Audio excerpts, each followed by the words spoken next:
Hello, welcome. I'm going to try to share, and it may be to no avail. Been trying to do this for a while. So at any rate, we're covering the early history of Latin America and North America, British North America. All right. And what we begin doing is we have a comparison and contrast between the two uh, regions, right? Regarding Let's see if this shows up. Hopefully it does for you. Right. You are screen sharing. Okay. All right, great. So, and looking at that, I noticed four people in the waiting room. If I am to invite them, absolutely.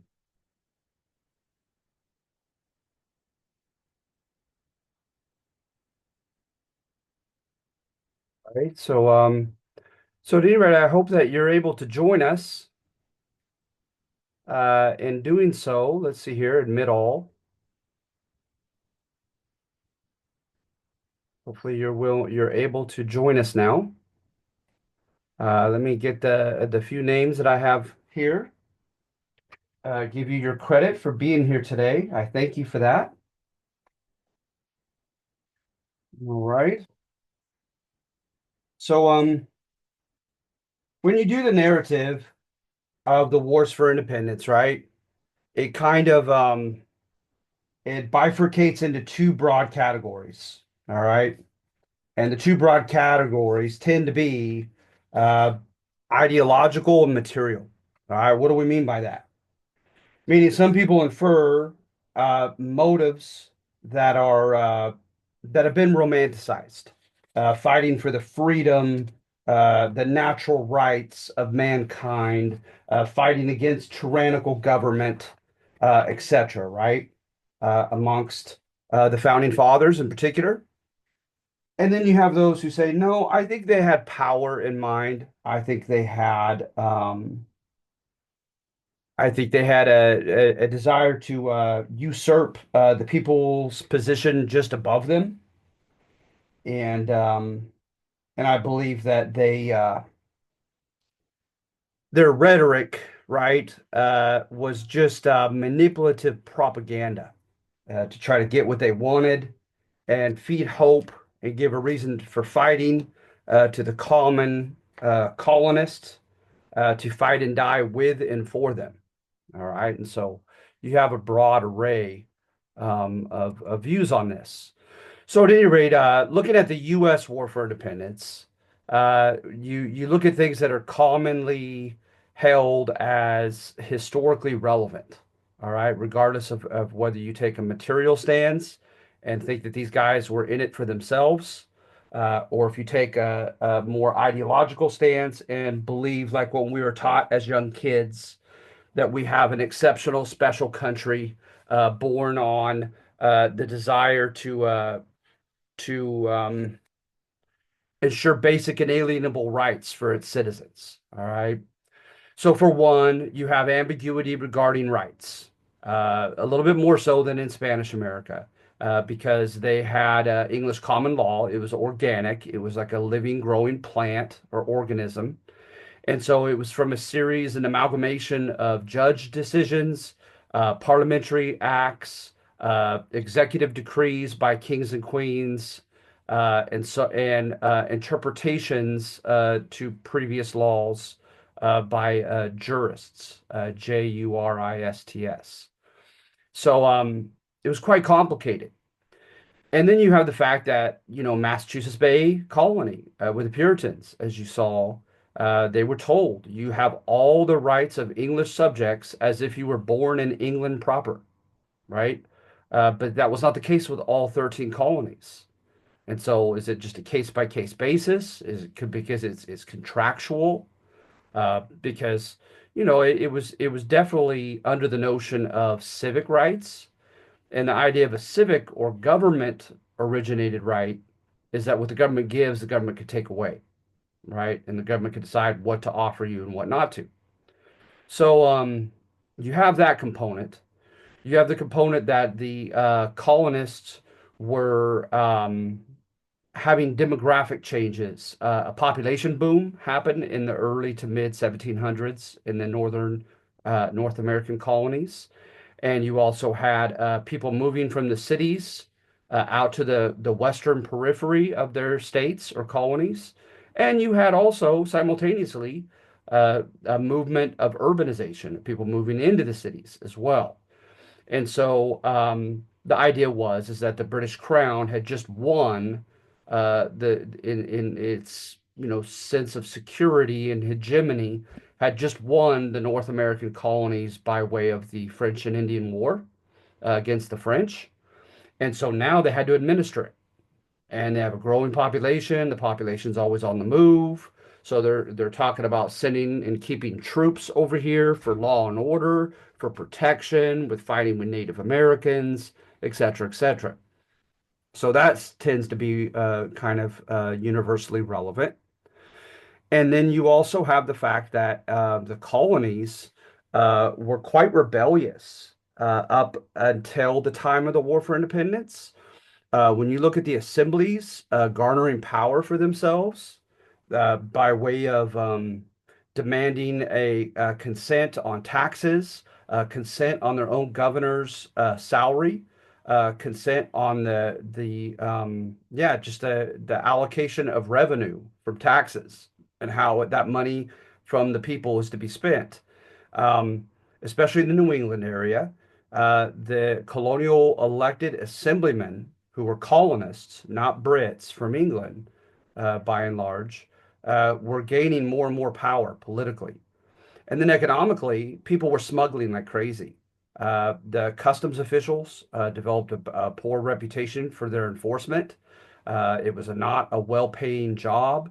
It was not a highly coveted job to be sent to North America and to try to enforce the navigation acts, the mercantilist restrictions of having to carry the proper paperwork to with the proper commodities to the proper ports, et cetera, et cetera.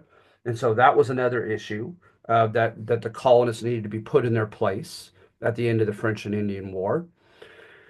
And then you have some ideological factors that I think that most people would still say, okay, you need to at least look at those. Even if you're a material determinist and you think it's all about power, uh, you need to at least address some of the stuff pertaining to ideas percolating at that time. So with the ideological side, you have the French and Scottish Enlightenments, and so the French Enlightenment was huge as far as its undergirding philosophy. It was largely deistic, that God is a great clockmaker and he's made everything according to natural, predictable, mathematically and scientifically discernible laws. And and whatever is natural and in line with this deistic creator's creations and systems is best, is healthiest. And so when you get into political science, they believed that there were basic natural laws that pertain to the rights of man. And taking away those rights was a constituted a breach of those natural laws and was hence not only immoral but unnatural, etc. So you have Beccaria, or Beccaria. He was for the rights of suspects if they're convicted or suspected of having committed a crime. Voltaire was for freedom of expression and freedom of conscience. Um, you have, of course, Locke and Rousseau were for all the natural rights to life, liberty, and property. And Diderot and Condorcet, the encyclopedia writers, were for the right of self-cultivation. No matter how poor you are, no matter how poor or well poorly or well connected you ought to have the same opportunities to advance societally by way of education, vocational training, um, entrepreneurial, effort, etc. So I kind of think of with Diderot and Condorcet, it makes me think of the pursuit of happiness that Jefferson articulated. So you have that in the French Enlightenment. You have Montesquieu, who wanted checks and balances in government to prevent any faction or individual in government from being too weighty, having too much weight, having too much strength, and thus become tyrannical over the other factions and other people. And so you have those types of ideas percolating with the French Enlightenment. And with the Scottish Enlightenment, it was by and large, uh, it was a Whig libertarian interpretation to English common law. All right. Remember with the Whigs, WHIG, were the anti-big government libertarian liberals who believed that with their organic Constitution of England, that it ought to gradually, non-violently, evolve to become more democratic, more less tyrannical, and more egalitarian, putting everybody on equal footing. Okay, and so the Scottish Enlightenment, you have Bolingbroke, Coke, um, who else? Shoot, Sidney, um, uh, Trenchard, Gordon, etc. Some of these people were journalists, like Gordon and Trenchard with Cato's Letters. And so they brought their Whig principles, their libertarian anti-big government principles with them into their journalistic practices. And they would call out George III and other Tories, other conservatives of England for breaches, what they saw to be breaches in English political tradition and English political constitution. And they'd call them out on it. They would try to warn the people to beware. And there was always this, they called it Robinocracy, and I don't know the origin of that word, but with Robinocracy, they contended that there was a gradual, there's a tendency for tyrants or would-be tyrants to take your liberties away incrementally, tiny step by tiny step. So that kind of like a frog in slowly heated water until it gets to a boil. He doesn't notice it because the change in the rate of change is so subtle. And so with Robinocracy, they tried to instill that libertarian fear in people that, hey, this might seem like a small breach of your liberties right now, but what's it going to turn into tomorrow, next year, the next administration, and so forth and so forth. All right. And so that was part of the Scottish Enlightenment. And then you also have the Great Awakening. And the Great Awakening, right, was for um, it was largely for uh, qualified, conditional deference toward authority. That only if your authoritative figures are following God, if they are, like I said, if they're following God, if they're doing the right thing. Shoot, I'm trying to find that thing because I believe there was someone else to add. Let's see here. Sorry about this, guys. Reading room participants. Well, I don't care about writing them a message. I want to invite them. There we go. All right. So at any rate, let me get this name down.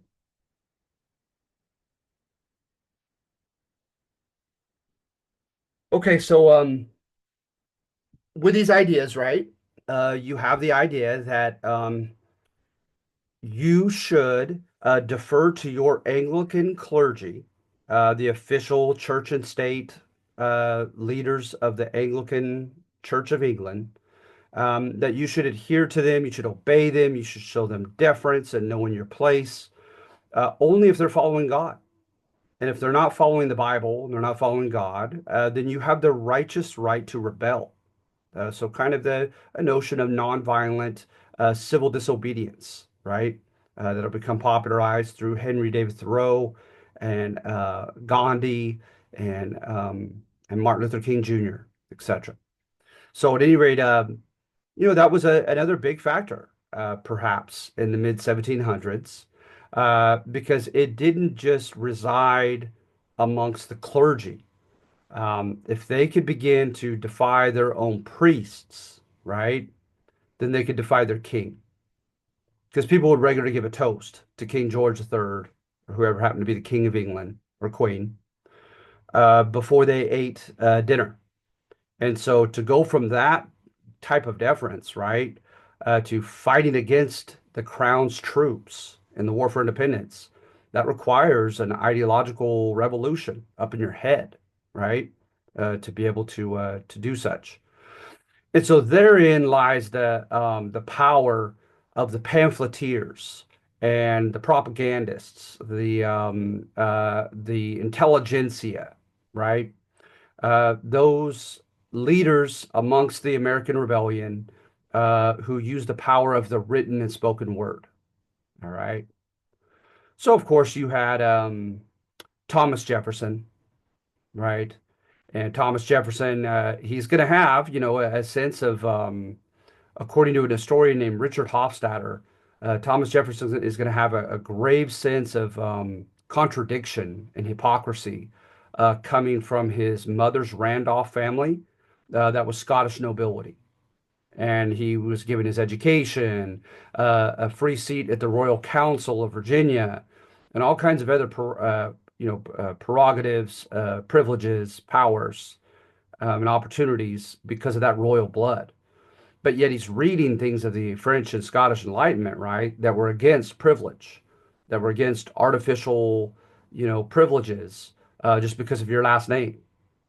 And so there might have been a little bit of sense of as Hofstadter says in his books, a sense of compensation that was going on, a guilty conscience, wealth guilt, right, that Jefferson had. And then also adulation for his commoner dad. His mother married down to a commoner, Peter Jefferson. And Hofstadter contends that he never received the affirmation he needed from his commoner dad. So he was always trying to prove to himself, to his dad, and to others that he was not an aristocratic snob and privileged, self-entitled dilettante, but that he was a regular man of the people. He was a lover of the common man. So he talks about the sagacity or the worldly wisdom of the common uneducated yeoman farmer. He talks about the virtue of the subsistence farmer who grows his own food and doesn't become greedy and needy upon the vagaries of the market. And so, yeah, you have Jefferson, and he's doing his part and trying to change hearts and minds and endorsing the Enlightenments and so forth.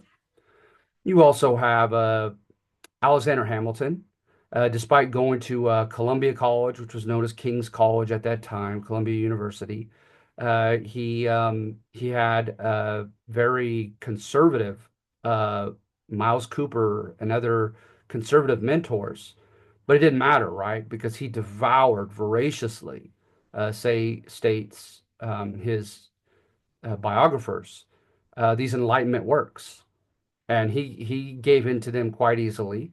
Remember, he was orphaned at a young age in the Caribbean, a quote, bastard, um, impoverished Caribbean child who found the favor of the right business people who gave him a scholarship to Columbia.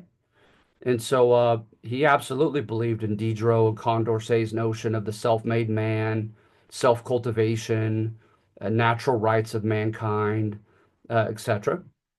You have John Adams up in New England, and John Adams was from a hardy kind of bourgeois, petty bourgeois class, so not aristocratic, and so in a very well-read man. And so he imbibed this stuff and took it and ran with it. You have, of course, arguably the most arguably famous self-made man amongst the founding fathers was Benjamin Franklin. And Benjamin Franklin, right, moved from Boston to Philadelphia, to London, back to Philadelphia, lived in France for a while. I mean, this guy was all over the place. And in a myriad of different um, sectors, and absolutely adhered to the notion of natural rights, became a deist himself, and used his power as a printer and journalist to foment the American quote revolution. I say quote right because for it to truly have been a revolution, there should have been a 180-degree turn uh, governmentally, economically, and culturally or socially. And that's tough to do, right? To have a 180-degree turn in all three of those categories.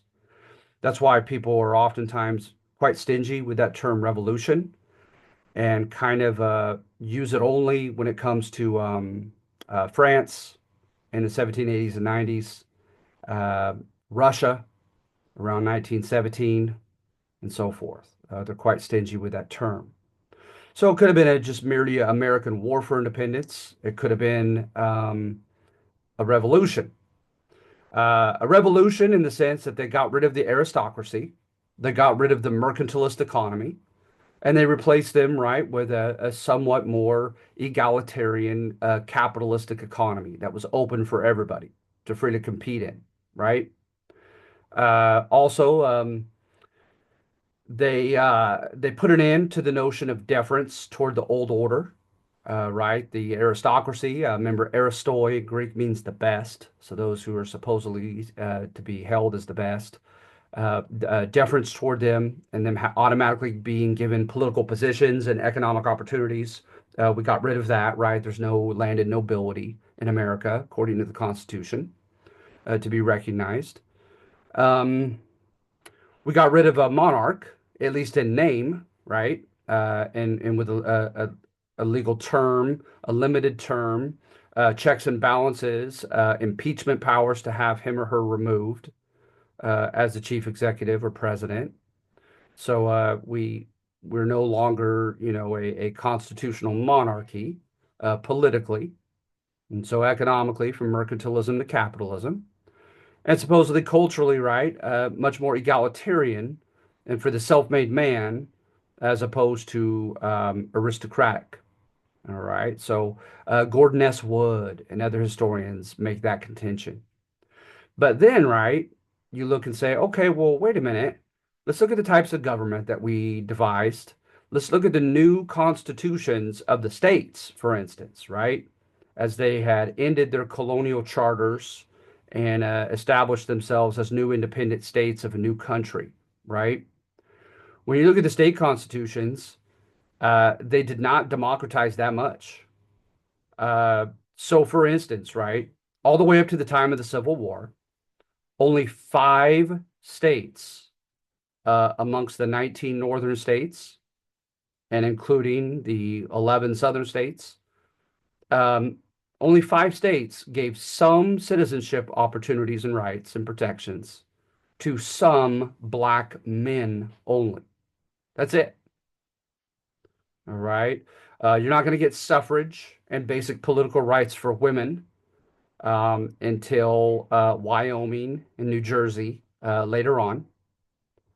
And so they don't enfranchise or give citizenship rights to women. They don't give citizenship rights to African Americans. Hardly any of them do, right? They acknowledge slavery in most of the states at the beginning of our republic. And we devise a republic, right? Like Rome. But you can make the argument that England was becoming much like a republic, as described by Aristotle as a mixed government, elements of a monarchy, elements of an aristocracy, and elements of a democracy. So, hence, right, we have House reps who were popularly elected by citizens. Citizens, however, were not declared universally entitled to all the rights, protections, and privileges of citizenship in all the states until the 14th Amendment at the end of the Civil War. So until then, the states decided who could be a citizen and who couldn't. They had property requirements, they had gender requirements, they had color requirements, age requirements, mental capacity requirements, etc. tax paying requirements. So, they're pretty tough on becoming a citizen in the state. You could only elect House reps. Senators are not to be elected popularly until what is it, the 17th Amendment during the Progressive era in the 19 teens. So senators are chosen by the state legislators. So that's a step removed from democratic election. The president is elected as well as the vice president via or by way of the electoral college. And so the electoral college system is a roundabout step away from direct democracy or representative democracy. And then you have Supreme Court justices who are handpicked for their pedigree, their education, their integrity for life, right? So when you look at the elements of an executive's handpicked cabinet, senators, that's the third, House reps, that's a fourth, Supreme Court and sub-court systems, right? That's a fifth. Of the five major facets to the federal government, how many are popularly elected by citizens? The House reps only, one out of five. That's not very democratic as far as our political system. When you look at the Constitution, it's pretty conservative. It has a contract clause. If you are enslaved before the Constitution, you're still a slave. If you owed somebody money, you still owe somebody money. If you own property, you still own that property, and so forth. Um, you have a fugitive slave clause in there. You have the supremacy clause that if a state or local law is in contradiction to the federal law prevails. Okay. Um, yeah, goodness. You have the interpretation by way of the McIntosh case in the early 1820s that Native Americans are wards of the state, WARD. And a ward of the state, right, is like a prison inmate. It is like someone who has been deemed to be orphaned and economically dependent as a child. Uh, you're you're you're dependent upon the federal government for protection and so forth. And so, under the McIntosh case, Native Americans were seen as nations within the nation, separate sovereign nations within the nation, who are the wards to the federal government. Right? So, you know what I mean? Like you can make the argument that our revolution wasn't very revolutionary. Then, right, you go to Latin America, and Latin America had some bona fide uh, attempts to bring about revolutionary change. So, for instance, bear with me here.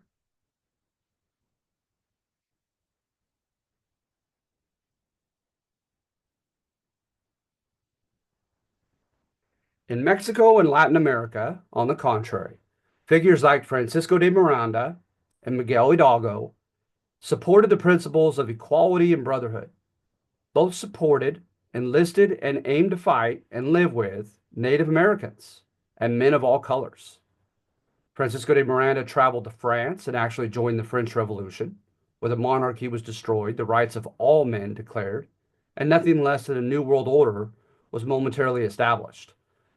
It involved redistribution of land and wealth, semi-democratic government, an end to the Roman Catholic Church as the official church of the government, an attack upon its doctrines, etc.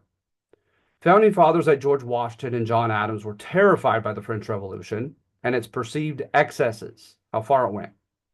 Miguel Hidalgo kept a library of French Enlightenment books. He dabbled with Fourier's notion of communal possession of property. Fourier is known as like a precursor to Karl Marx and the writings of communism, okay, Marxism, of public uh, equal dissemination of property. and resources evenly allocated to all the people. He declared a national end to slavery. He freed slaves. Freed slaves were to be declared politically equal to whites. And he,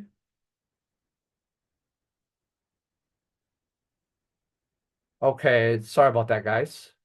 Give me just a moment here. I don't know if it's going to make me pay money to finish this Zoom meeting. That would be my luck. All right. And eventually espoused a democratic republic of men of all colors. Both men took on vital issues with very progressive solutions. They were deemed to be ahead of their time. Although both men failed, right? Miranda was incarcerated and Hidalgo executed. This type of boldness elicited an equal and opposite reaction in Latin figures, who stood for the ancien regime, the old order of things, constitutional monarchies, a landed aristocracy, a state established church, ruled by men only of Spanish blood, right? The Peninsulares. This caused great polarization, right? Society breaking up into two hostile, opposed camps, many civil wars and coups, military takeovers, and great instability. But at least they had the courage to really shake things up. That's my argument here. All right. Is that no good deed goes unpunished. Okay. Is in Latin America, they tried more faithful adherence to those beliefs that we've talked about of the French Enlightenment and Scottish Enlightenment. They tried actually adhering to, carrying out those beliefs more faithfully than was ever attempted in English North America amongst the future Americans. But in doing so, right, it elicited being more radical and bringing about more radical, fundamentally enlightened change. Uh, it created an equal and opposite reaction amongst conservatives, right? They thought it'd be the end of the world as they knew it if these radical revolutions were to unfurl and develop. So they fought to the death to keep them from happening, right? And that's why, in America, really the war was largely won by 1781. It had begun in April of 1775 in Lexington. And so the War for Independence cost the Americans, 6 years mainly of fighting. In Latin America, it was not uncommon to begin around 1808 and to win your independence in about 1824. That's what, 16 years? That's a long fight. That's a long, drawn out fight. And so you see, in trying to adhere to more fundamental, enlightened change, they had a tougher fight on their hands in Latin America. And it's going to bring about longer fighting, more civil wars, more military coups or takeovers, more political instability of one regime coming in and scrapping the constitution of the previous regime, right?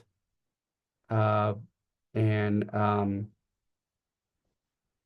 that there's a lot of upheaval that happens when you scrap literally the previous legal system and its written constitution and renew it with something else. That's a major polarization. People way far to the left and way far to the right. So on the left, right, you have in Chilpancingo, Congress in Chilpancingo in Mexico, advocating the local people democratically deciding how to allocate their local resources. Later on, that'll be known as, or kind of connected to syndicalism, Syndicalism. Syndicalism is a decentralized democratic form of Marxism.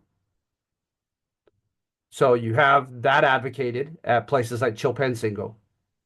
Um, you have the direct election by a universal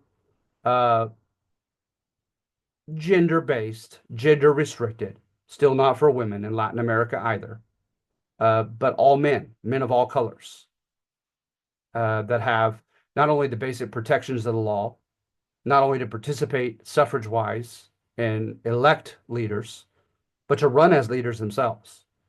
So you had Vicente Guerrero, right, in Mexico. He was seen to be, um, some people called him mulatto, which we don't use that term anymore, but Spanish and black. Some people called him mestizo because he had indigenous blood as well. So he's clearly would be considered a quote minority, an ethnic minority. And he was briefly the president of Mexico.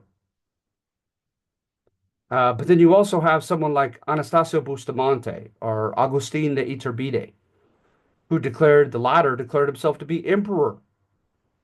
Agustin el Primero, the first of Mexico. Um, Bustamante took away basic um, freedoms of the press and expression to his opponents and issued an uber conservative constitution. You had sometimes the same person drastically go from the far left to the far right, like Santa Anna. We'll get more into him in the future. So the political spectrum in Latin America was genuinely broad. You had some people who wanted church and state melted together, wanted a constitutional monarch, right? Wanted a landed aristocracy with an aristocratic privilege system of monopolies, land grants, tax exemptions, automatic political positions of power granted to the aristocracy. That's old school. That's pretty far to the right. You look at our guys to the right, and they weren't that far. Alexander Hamilton wanted a highly centralized economy, wanted a monarch at one phase, but he wanted that monarch to be able to be impeached, for there to be checks and balances in Montesquieu style with the other branches of government uh, in their relationship with the monarch. He was an abolitionist against slavery. And he certainly was not for a landed aristocracy or the mercantilist economy. So he really wasn't that far to the right. Same thing with John Adams. Then when you look at our guys to the left, right, like arguably Franklin and Jefferson, these guys, Jefferson was hypocritical in his alleged opposition to slavery. He ended up keeping his slaves, didn't even free them on his deathbed, but granted them to his daughter. Um, buys the Louisiana Territory arbitrarily, unilaterally on his own, and puts 42 men, handpicked men, over that huge swath of land instead of having it democratically devised with elected leaders.